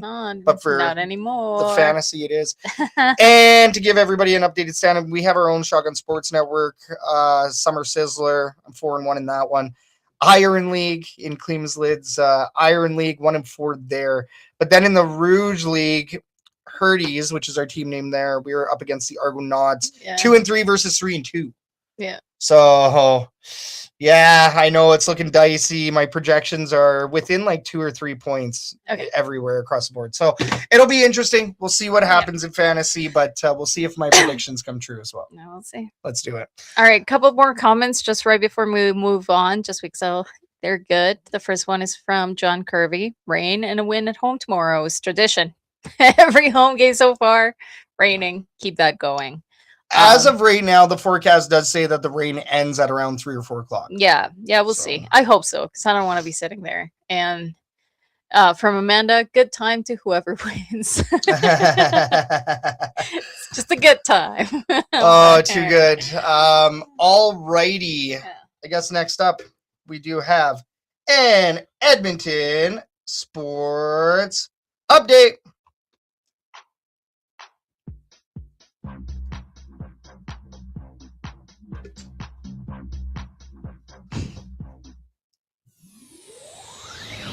This Edmonton Sports Update is brought to you by Herdies. Get some thick on a stick. Only at Stall 182 tomorrow. Some chicken souvlaki is on the menu, so make sure you come visit us. Once again, that's Stall 182 at 5 p.m., 2 hours before kickoff. The Edmonton Elks are currently 3-1 with a home game at Commonwealth Stadium tomorrow night as they welcome the Ottawa Redblacks to town for their second head-to-head matchup of the season. Tailgate starts at 5 p.m. Kickoff is at 7 p.m. Mountain. The 7-8 Edmonton Stingers will visit the 10-5 Winnipeg Sea Bears for the second half of the home-and-home series tomorrow night. Tip-off is at 6 p.m. Mountain. The 15-5 Edmonton Riverhawks are in action tonight against the Nanaimo Night Owls after suffering a 12-4 defeat to the Night Owls yesterday at Remax Field, dubbed the Corporate Olympics. Corporate hooky. First pitch was at 6:05 p.m. Mountain tonight. And don't forget that Love Pro Wrestling has events every month with their next shows on Thursday, July 23rd and 24th. Tickets as low as $10. You don't want to miss out on Love Pro Wrestling. For the Elks Herd, you're up to date. Thank you, Amanda, for the update, by the way. Riverhawks are winning right now, 3-2. They definitely need a win after that shellacking yesterday. Tough one. Shout out to the viewers. Shout out to the listeners. This is the Elks Call. You're rocking with the Elks Herd. Oh, I didn't fade it out. Yeah, this is a great show. This is amazing. Can't thank everybody enough for being here tonight. Please hit the like, subscribe, and favorite buttons. All that jazz to show some love. I would like to mention if you did enter your name, because we will be drawing for these tickets here after this next segment. Make sure you include your name in the text message so we can announce your name on air. And then obviously if we don't have your name, if you text it Go Elks to 780-307-7779. If we don't have your name here, we can't really announce you on air, but we will definitely get a hold of you after the show. But once again, that's 780-307-7779. Text Go Elks to enter for 2 tickets to tomorrow night's game. Next up, we are going to play a game. I want to play a game. This game is called Green or Gold, our take on hot or not. Green or Gold is brought to you by Lather. Smell damn good with Canadian-made soaps and more. They have perfumes, they have fragrances, they have all the good stuff. Elks Call is happy to have Lather back on the roster. If you want to save 20% off, that's Shotgun20, all caps, no spaces, over at lather.com. Once again, Shotgun20, go save yourself 20% off. Smell damn good, save damn money with Lather, LATHR.com. All right. Nice. I like what you've done here. I see what you're going for. We're going to bring up 2 topics. This is Green or Gold. We're going to bring up 2 topics. If you like it, you're going to vote gold. And if you don't like it, you're going to vote. I'm pretty sure you did not have the right button there. I did not, no, but we made it anyway. So if you like it, you're going to vote gold. But if you don't like it, you're going to vote green. Herd Chat, you know what to do. Blow it up. Get your answer into the Herd Chat. Have some fun with us. Get your voice. Vote. HERD. Herd. All right. First topic is going to be wrestling. A wrestling halftime show on August 15th. What do we think, Herd Chat? Do we like this? Is it a green or is it a gold? Wrestling halftime show on August 15th. What do you think? I'm going to say gold. What are you saying? Gold. Gold. Whoa. I think that's fun. Yeah? Yeah, why not? Are you going to sit and watch it? Probably not, but because I never sit and watch anything. I actually... You do at halftime. You know what? If I can manage, usually, because I usually go to the washroom, that's my bathroom break, and get a drink or something, if that's the case. We're going to have the boys as well, so that's usually when we go up and get a little bit of food or something. Right. So it's hard to sit and watch when that's usually the time that we take. But depending on how the game is going, I may sneak out earlier on the second quarter so that we can come back and watch it. So we'll see. I like it. So it's a big gold for you. Yeah, it's fun. It's fun. It's something completely different. We haven't seen it, and who doesn't? It's entertainment. Yep. That's not real wrestling, but it's entertainment. It's real. Just for don't them. Pull the veil back, okay? we aren't. It's very entertaining. It's really entertaining wrestling. We aren't wrestling truthers out here, okay? We don't have to pull the veil back. I can't wait to hear our 8-year-old be like, "What is this?" Yeah. When they do Brazilian Jiu-Jitsu every single week, and be like, Fair. But you know what? It's fun. It's entertaining. It's for the kids. I think it's going to be a blast. Kids will eat it up. But unfortunately, I'm an adult. I'm saying green, and the only reason why you're an adult. I'm an adult. I'm gonna say green for not only the sake of argument. You were watching like 2 nights ago, Dark Side of the Ring. I love wrestling. Oh wow! I love wrestling. I will say, we do media work for another popular wrestling company in town. So, do I wish that it was maybe that other company doing it? You're going with this, if it was them, then I'd be like, gold, gold, gold, gold. But unfortunately, so I'm gonna say green for that. Personal. Okay. A little personal. I'm a little biased in this one, but I will also say that as somebody that is not a purveyor of the EE halftime show, unless it's a Dwayne Mandrusiak. I made sure I got a peep for that, but I'm usually out on the concourse talking to people and whatnot. For the sake of the Edmonton Elks, yes, I do think that this is a good activation. Yeah, I think that it's a no-brainer. You're adding another event to the event, and I don't think that that's really ever a bad thing. So, for the sake of bias, I'm going to say green, but for everything else, I'm going to say gold. Yeah. And what do we got here in the Herd Chat? And gold times 10,000. Go, go, go, go, go, go, go. Stephen Hassey does say gold dust. I like that. I like that. Clemus Led does say green. Clemus Led says we green. Also have another green by Epic Hunter 472. Not my thing. Fair enough. That's totally fair. Candor 2777. Gold. And then, we still got quite a few. Brian Nervous in the Herd Chat. What up, Nervous fam? Jace and Julia both say gold. Definitive gold. Christy says gold. Nice mix up. It's just something different. Pure wrestling, interesting, goldish. Little echo. Just a little bit. Like we'll see where it goes. Candor 277, Justin Rankin with the surprise heel turn. I like that idea. Could you imagine? Justin Rankin from the top rope. My God. Oh, that'd be good. That'd be good. Yeah. John Kirby does like green. Yeah, it's John Kirby says green. He says he's going to be in Ottawa and he's going to miss it. Oh, that's why the green. I believe John's a big Top Talent fan, so he goes to their show. And Noah Curtis.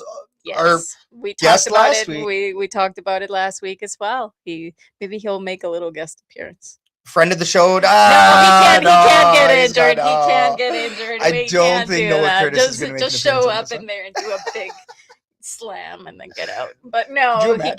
can't get injured. No, No, he we can't. can't do that. We can't Can't do that. All right, question number 2 for green or Yeah, this is gold. actually whoa. This is actually something that was brought up by Pierre. Very cool new merch pickup today. Double E Fajardo canned koozie at Popeye's Chicken. So I figured that we should make it another question for the green and gold. I agree. This will be good. Before that, we do have a comment from Amanda Jen over here. Punter will go from the top rope now. So MIC medical injury, Yes, I did imaging. see Sorry, that from MIC medical he's imaging. healed now, so he can go and wrestle. I hope he does. That would be hilarious. Shout out to Dr. Bruce over at MIC. Yeah. He does great work. But all right, second question. What do we think about the tailgate meal? Just bear with me. Bear with me. All right. No, that's not it. Yeah, Is it this one? No, that's not it. No, that's not it. Uh-oh. it's the top one. No. No, I'm going to go for Oh, there you go. There you go. Perfect. Alrighty, let us know what you think, everybody. The new Popeyes tailgate meal, $16.49. If you cannot see it on the screen, if you are listening to this one, but it comes with 2 pieces of signature chicken, chicken slider, regular side. Also comes with a biscuit. Fountain drink, and an Edmonton Elks koozie. And I know that I'm going into Popeyes next week. So I think that means that I'm a big old gold. What do you think? I think it's gold too. Gold, that's cool. I mean, don't we have a koozie? Didn't you have us right here? So I have this koozie, which is not as cool. It's very old, outdated. You can tell, like, look at the yellow. It's fading. The arms are starting to become the same color as the double E. So you know that this thing's been around. It's got a tear on the knuckle. You can't see all this other stuff. Yeah. So this koozie has been around for a hot minute. It is nothing like the koozies that Popeyes is hooking us up with. That Justin Rankin, I need it. Look at it. Look at this. This is amazing. Well, I hope it's Rankin, and then I don't even like Popeyes, and I want to go get it. See? Well, you even argued with me the other day. You're like, I like Popeyes. I'm like, no, you don't. Anytime I try to get Popeyes, you don't like it. And you're like, yeah, well, I'm like, what do you like? You're like, I like the popcorn shrimp. That doesn't come in this meal, Catherine. I'll suffer. I'll suffer through a chicken sandwich to get a koozie. Yeah, gotta do it. Let's take a look at the herd chat comments here. Amanda says gold. Getting mine when I get paid. Let's go. Yeah. Let's see. Klima's Lids is gold. John Kirby says green only because of the price, which is not, I mean, 2-piece signature chicken, a chicken slider, side, biscuit, and drink, and a koozie. I don't think it's badly priced. I don't know. I hate the biscuit. I hate the biscuit. I hate that. Sure, but I mean, you're still getting a slider and 2 pieces of chicken. It's a lot of food, yeah. It's a lot of food. Like, we could technically share it, but we don't get 2 koozies, unfortunately. So maybe we'll just have to spread them out. But feed the whole family off of 3 meals just to get the koozie. Yeah, we have gold. The koozie is really awesome. That is from Pierre.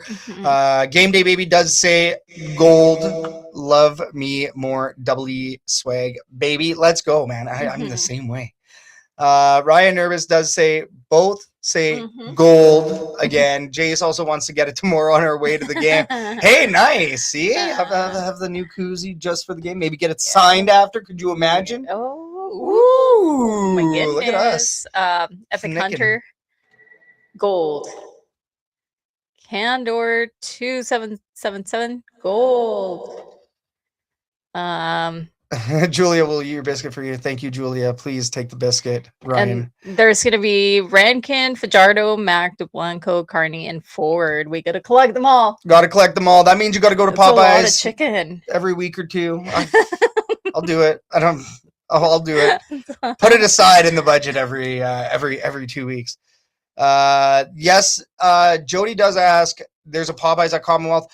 There is, but the logistics are really weird because they can't fry the patties directly in the concessions. The concessions are not built with hood systems that can kind of support that, or Mhm. they, simply put, they aren't replacing that equipment in there and Mhm. XYZ. Who knows if the concessions are capable? Yeah. So what they do is they cook them, and then they bring up the sandwiches, and they have a very, very limited menu at the Popeyes.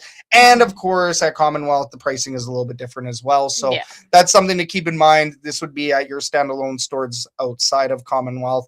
But I think that this is also a good indicator of where that partnership is at, Yeah. because it's really, really Mhm. nice. This is something that we've talked about quite a bit over the Mhm. years, is where's like the double E promo stuff at like Yeah. restaurants and whatnot. We see Yeah. Oilers everywhere. We see so Mhm. much Oilers gear from Mhm. so many restaurants in this town or whatever, right? Mhm. Hockey trading cards. Tim Hortons has their promos. Like McDonald's has their promos. You don't see CFL promos that often. We Yeah. did see the hats, the mini hats over at Mobile, which Mhm. we have a Mobile right around the corner. I should have filled up and got the freaking hats. But as far as this one, I think this is one of the biggest restaurant fast food Mhm. chain partnerships we've seen in a really long time, and this is a really, really healthy indicator. Well, yeah, we see a little bit of what is it, Carl's Jr. that we get a whole bunch of free burgers every time we get But you don't see touchdowns. But koozies. no, not like that. Not when it comes to merch. Like, I think We that see partnerships, but this is kind of like taking it to another level. another level, right? Mhm. It's like, even Mhm. maybe even talking about some of our partnerships in the past compared to, say, what MVP is doing with us Mhm. this year, and hooking us up and hooking up our fans, and our listeners. It's kind of a similar thing, right? It's easy to put the piece in there and say, hey, 20% off, here's your coupon, or Mhm. hey, come to Carl's Jr., get your free burger, make sure you spend another $10 or whatever the gimmick may be, right? I know that you got to buy a minimum drink to get the Right. burger, Yep. but either way, the whole point is to get you in the door to spend more. This is going to guarantee the spend. Yeah. You are guaranteeing the spend.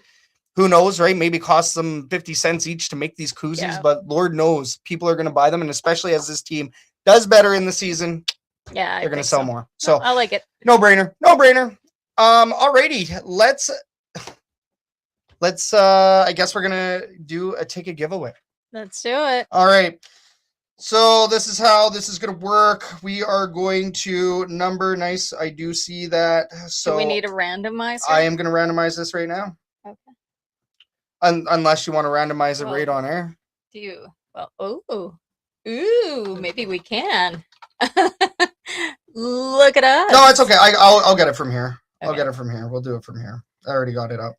All right, so I can't even say phone number ending in. Alrighty. All right, we got our number wheel. We're gonna spin it. This is for 2 tickets to tomorrow night's game. Thank you so much, everybody, for being a part of tonight's draw. Look at that. We have a number selected, and that corresponds with this number right here. So, I mean, congratulations to our winner. We do not have your name. To a number. We have a winner. We're texting you right now if we can get your name so that we can announce it on air. But congratulations. It's a 403 number, so that is that's like a red deer. Yeah, Red Deer. Red Deer, Yeah. I want to say, or Calgary or something. Yeah. So, yeah, we've reached out to the winner. If they do not get back to us here by the end of the night, we will select another winner. So, very, very exciting. Oh, they are getting back to us right now. Let's see who it is. Very exciting. The suspense is killing me. Who is Suspense it? is killing me. Who is it? So good. But yeah, how about we start digging into our final segment of the night? It is the fan favorite. This is the fan forum. This fan forum is brought to you by Argos Fancast. Join Clay, Will, and Sir Doug as they give you the latest from Argos land right here on Shotgun Sports Network. In this segment, we're going to talk about the hottest topics surrounding the Edmonton Elks and the CFL world as a whole. Herd chat, blow it up, get your comments and questions onto the show. And this season, we will be taking your questions and asking them as ours as well. So if you do have a question, make sure you get it into the herd chat. Let's open it up officially. And we would like to say congratulations to Haley Stafford for winning the tickets. Congrats, Haley. Big winner. Congratulations, Haley. You have won 2 tickets to the Edmonton Elks game. We will get that all set up after the show, and especially after this fan forum. Yep. Because it is a bit of a loaded question here. I'm sure we will be talking about it. Okay. A lot. This question. Let's do it. Injuries are starting to mount on the Edmonton Elks, and they're now struggling to play the same game that we saw weeks ago. The 6-game injury list is filling up, as we've seen. And even though draft pick Daryl Jabomi was very busy on Saturday, the defense as a whole seemed to struggle against BC. Can the Elks get back on track tomorrow? And how important are the next 2 games? So I know that we've already talked about the game tomorrow, but like, how important are these next 2 games? Because you have BC right after this Ottawa game, and again, yeah. Okay, well, we absolutely need to. So we have a Thursday, and then we have a Friday. Right. This Thursday, next Friday. Yeah. Ottawa, and then BC at home. Yeah. Yeah, I think they definitely need to win against Ottawa. I think it's hard to say. Like, are we really at the point of must win? It's not must win, but it's. I think what I'm getting at here is in order to have a successful first third, right? Because if we look at the season, it's 6, 6, and 6, right? So the first 6 games, are very important in setting yourself up for success for the rest of the season, pending injuries, right? Yeah. The Edmonton Elks are already at that injury point. So, sorry. I was just thinking about the new playoff format and how much this doesn't matter. But don't be like that. Don't be like that. I don't want to be a negative Nancy around here, but but I do agree that in terms of confidence and in terms of having that momentum. So let's just say that we are going to say that for the rest of the season, every single time that we play against BC is a loss. Just for the sake of what we have seen trends, and for some reason they just absolutely hate playing. This is the last game against BC on the season. Yeah. So let's say that we say that game 6 is going to be a loss, but it would be most definitely would be nice to have a game 5 win, or game 4, no, game 5, game 5 win to keep that momentum going, to keep those good feel good vibes, right. And everything that the team has been going through in the past 4 games, that you saw it, like the vibes were high, the confidence was high. Maybe they needed that loss with BC to humble them a little bit and like really bring them down to reality. But I really do think that perhaps this Ottawa game should be a win. It should be, but here's my concern. They lose against Ottawa, and now you have, once again, a very hungry BC coming into your building. Yeah, well, then just assume that that's going to be a loss, too. No, but they could be 3-3 at the end of that 6-game stretch. Yeah, we don't want that. No, so this is why I asked this question. How critical, let's say, is this win tomorrow against Ottawa? Yeah. That actually sets you up to have a chance against BC back at home. Well, because I'm not taking BC lightly. And like you said, assume that every game against BC is a loss. This team shouldn't be like that. There should be no scheduled losses right now for the Edmonton Elks. That's just it. That's the term, because I've heard it, right? Like, we don't want scheduled losses, but we're just going to go with the prepare for the worst, but still praying for the best. Right? Hope Life for the is best. a bee. But I really do think that while it's not critical that they win tomorrow, I feel like they should. Yeah. They should. We do have some comments over here. Defense can bounce back. That's from Candor 2777. Need the win against Ottawa. Get the momentum back. Steve Benassi, gotta win it. Gotta win tomorrow. Game Day Baby says, I think the defense will bounce back. I'm concerned about the play calling. Right, that offensive play calling, we've seen it time and time and again. And Ottawa now has film on direct film between the two teams. And that's just it. If you keep running the same freaking plays over and over again, it doesn't matter which team plays against the Elks, they're going to know exactly what you're doing. You have to make sure, and maybe this is a really good litmus test to see, after the BC game, that clearly BC had the Elks number. Clearly they knew where they were going. and they were able to stop them. Maybe this is a really good chance for them to be like, you know what, maybe what we were doing there is not working anymore. Let's move it around. Let's change it about, and let's get creative. Let's see what else we can do. The Edmonton Elks know what they've done wrong at this point, right? Because you're let's be real, some of those wins they're scraping by. I mean, there was that first game that they played against Ottawa, they looked dominant. Yeah. But I don't think we've seen that type of dominant play since. No, it's been scary. No, but that tells me that the offensive planning in the offseason sure was great, but the offensive planning in season is lacking. They gotta move things around. They need installs 100%, not just run the same playbook that they had in the preseason when they also didn't have film of the other teams. Yeah. Right? Study that. Figure it out. Pierre over here says, we will see what the character of this team is tomorrow, betting they show up with a lot more intensity and get the win. BC game is likely a 50-50 roll of the dice. And I think that's a really good statement. We'll see what the character is of this team because they're injured. You need to be creative now. You need to do something to keep the other team guessing. You can't just run Rankin, which I think that was the other concern too, right? Because I think we talked about it on one of the episodes. Is this team just Justin Rankin, right? It can't be. Cody Fajardo, sure. Call him a game manager, as that seems to be the theme for this episode today. But what happens when the arm isn't working? And what happens when the legs aren't working? You need to make changes. Well, and not only that, what happens when they learn what you're doing? Well, yeah, it's preparation on the other team's end. There needs to be more creative play calling in order to keep ahead of the curve. That's where if this team, which is what I'm suspect of last year too, but if this team isn't making the adjustments week in, week out during game prep, because even Mark Killam said after his post-game availability, it showed that they were not on in practice. So they knew that they weren't on. That was from the coaching staff to the players, right? But learn from that, fix it, get this win against Ottawa, and you give yourself a chance against BC. If you do not win this game against Ottawa, good luck against BC.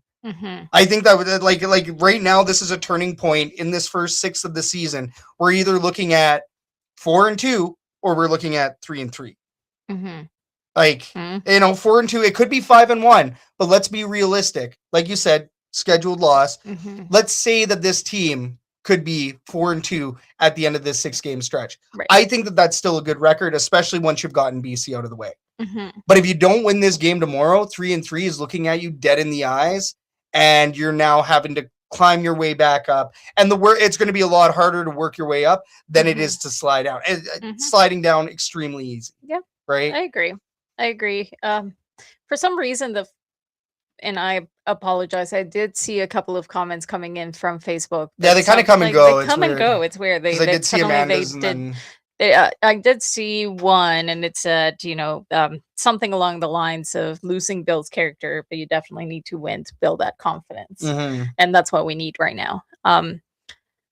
Brian Nervous does say definitely need a win tomorrow. They need to play their game and not drop Ottawa's level like some other teams have done recently. They have a tough schedule with BC, then Saskatchewan and coming up. So it is, I think, take any of the wins that you can get early on that should be wins and make sure that you get those wins. So when you start getting into the more difficult periods of the schedule, then maybe you have the confidence to actually, fight back. Well, I've seen the Double E go 7 straight and then lose something like 6 or 8 games after that straight. I heard about that. So, it's back when Michael Riley was on the team.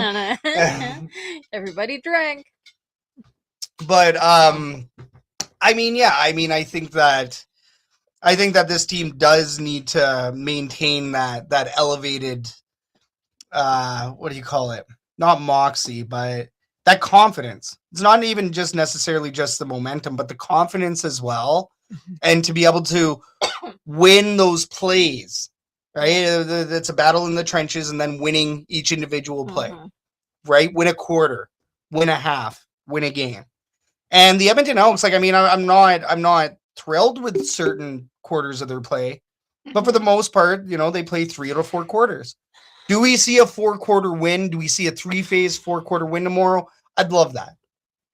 You go into this next BC game at home with confidence. You get more people in the building too, because let's be real, the attendance might be a little bit sketchy tomorrow. That following Friday game, Friday Night Lights, City of Champs. Yeah, that should be good. People got to show up. That should be good. Yeah. And if they win against Ottawa, people are going to show up. Yeah. So it's not even critical just for the team on the it. turf.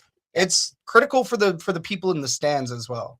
Gotta win it. One more thing I would like to bring up before we end this show. I know we're close to our 2-hour mark here, but John Kirby, the K-Days though, the K-Days tickets, because we did talk about K-Days tickets on the last episode. We didn't quite know if they were going to be handing out tickets because usually they theme these up. In this instance, July 17th, K-Days during the day at the Elks game at 7 p.m. So I guess we will be getting some K-Days tickets with your season tickets as well. And I guess they will be automatically loaded into your account somehow. Yeah. Do we have any more immediate details on this? No, just whatever was sent on the email. But I feel like there's still questions. I don't know. I still had questions myself, so I don't. Yeah, I can actually. There you go. 2 events, 1 ticket, free K-Days with the Elks. This is as per the Edmonton Elks email. If you're a season ticket holder or part of the E Insider, I'm not sure. Usually season ticket holders will get emails like this. No, but this is never mind. This is E Insider, the mailing list. So it does say purchase a ticket to our July 9th or July 17th home game, and you'll receive a complimentary general admission ticket to K-Days 2026, valid for any one day between July 17th and 26th, 2026. The best part, the more tickets you buy, the more K-Days passes you get. 2 game tickets means 2 K-Days passes. So yeah, my question was for people that have already bought tickets prior to this promotion and season ticket holders. We'll automatically get them. Okay. Yeah, the Edmonton Elks aren't going to shaft us on that one. We've seen what happens when they do that. People will riot. But yeah, no, that's fair. That's fair. That's cool. I mean, we were talking about it, asking if it was going to happen, and we just weren't sure. We hadn't seen anything, so I'm glad that they are doing that. I agree. Just an extra little perk for sure. Well, and it's something that the WE have traditionally done. It's nice to see them get back to that tradition of supplying K-Days tickets. Also depends on if the games are within that K-Days date range. We may have to go. We for the mini donuts, for the deep fried Oreos, and all of that other. There's a couple of concerts that I wanted to see. And yes, John, we did find that email and we did get it conveyed. Alrighty, let's go ahead and officially close this fan forum. What a freaking blast. It didn't feel like 2 hours in the studio, but here we are. This was an amazing episode. We had such a blast with everybody. Thank you so much for tuning in. Everybody in the herd chat, shout out you. You guys blew it up. This is one of the busiest herd chats ever. So let's give you a round of applause. What about Ginger Argo? Despite a little glitchiness in the audio, he's a fantastic chat every single time. And if you want to meet him, come on down to Lot B tomorrow. Stall 181 for Ginger Argo. Stall 182 for the Elks herd. We have chicken souvlaki on deck. He's doing some wings. I know we're handing out food. I don't want to speak for him, but if you do want some chicken souvlaki, swing on by stall 182. If you were watching tonight or listening whenever, shout out you. If you were watching on Shotgun Sports Network on YouTube or the Elks Herd on Facebook. And if you were listening, that would be TuneIn, iHeartRadio, Apple Music, Edmonton Sports Talk, wherever you get your ear candy. We salute you as well. And that, just like that, we are at the very end of the episode. From the Elks Herd, my name is Scout, aka the rep from Section X. And I'm Catherine. We are the Elks Herd. This was the Elks Call, and we will see everybody at Commonwealth Stadium tomorrow for the Elks versus Ottawa Redblacks. Let's go get a dub. Thanks again, everybody. Have a good night. Cheers.